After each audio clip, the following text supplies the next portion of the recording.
আসসালামু আলাইকুম, ঈদ মোবারক। সকাল সকাল ঘুম থেকে উঠে ফ্রেশ ট্রেশ হয়ে গোসল টোসল কইরা রুমে আইসা সুন্দর কইরা টুপি পাঞ্জাবি পইরা একদম পরিপাটি হয়ে গেলাম। তারপরে হচ্ছে একটু সুগন্ধি মাখলাম।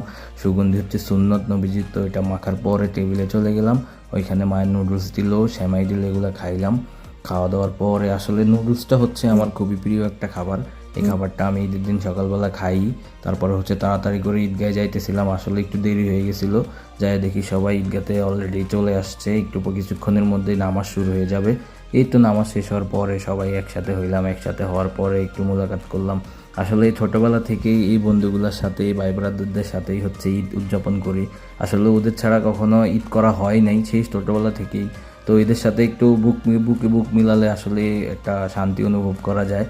আর প্রবাসী ভাই বন্ধুরা যারা আছেন তাদেরকে আসলে আমরা সবসময় ঈদের দিন হলে খুব বেশি মিস করি। তাদেরকে আসলে মিস না করার কোনো কারণ নাই। ছোটোবেলা থেকে তাদের সাথে ঈদ উদযাপন করছি, হঠাৎ করে মানে প্রতি বছরে একজন দুজন করে কমতে থাকে কারণ হচ্ছে কেউ কালের বিবর্তনে হারায় যায়, কেউ প্রবাসে চলে যায়। তো ওদেরকে আমরা অনেক বেশি মিস করি আসলে এই দিনটায়।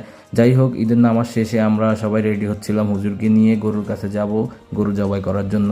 তো আমরা হুজুরকে নিয়ে যাইতেছিলাম, হঠাৎ করে আমি হুজুরে বললাম, হুজুর আজকে ঈদের দিন কিছু বলেন। আল্লাহ আপনার আমার সকলের নেক আমলগুলো কবুল করুক, আমিন। তো হুজুর এটা বলার পরে তারপরে চলে আসলাম এই যে গরুর কাছে। গরু এটা রেডি করতেছি, এটা আমাদের গরু, তো এটা এখন জবাই হবে। জবাই টবার পরে মাংস টাংস নিয়ে কাটাকুটি করলাম, কাটাকুটি করে সব কিছু বাসায় আনলাম। এর মধ্যে একবার কিন্তু গরু মাংস খাওয়া শেষ, তারপরে বাসায় আনার পরে আম্মু গরু মাংস রান্না করছে। দেন ওইটা আমরা একটু পরে খাবো আর কি। তো এটা আপনারা দেখেন, আসলে ঈদের দিনে এই জিনিসটি খুবই আসলে মজার। এই যে মাংসটা এত বেশি মজা হয়েছে, এত সুন্দর কালার আসছে, ভরপুর খাইলাম। একদম পেট টেট বইরা। আমার আবার অ্যালার্জির সমস্যা আছে, তো অত বেশি খাই নাই। তারপরে অনেক টায়ার্ড ছিলাম, টায়ার্ড হওয়ার পরে জায়গায় পড়ে একটা ঘুম দিলাম। আসলে ঘুমটা অটোমেটিকলি চলে আসছে, একটু রেস্ট নেওয়ার জন্য শুয়েছিলাম। ঈদের দিন তো ঘুমাইতে চাই নাই, তো তাও শুয়েছিলাম আর ঘুম চলে আসছে। যাই হোক, সবাইকে ঈদ মোবারক।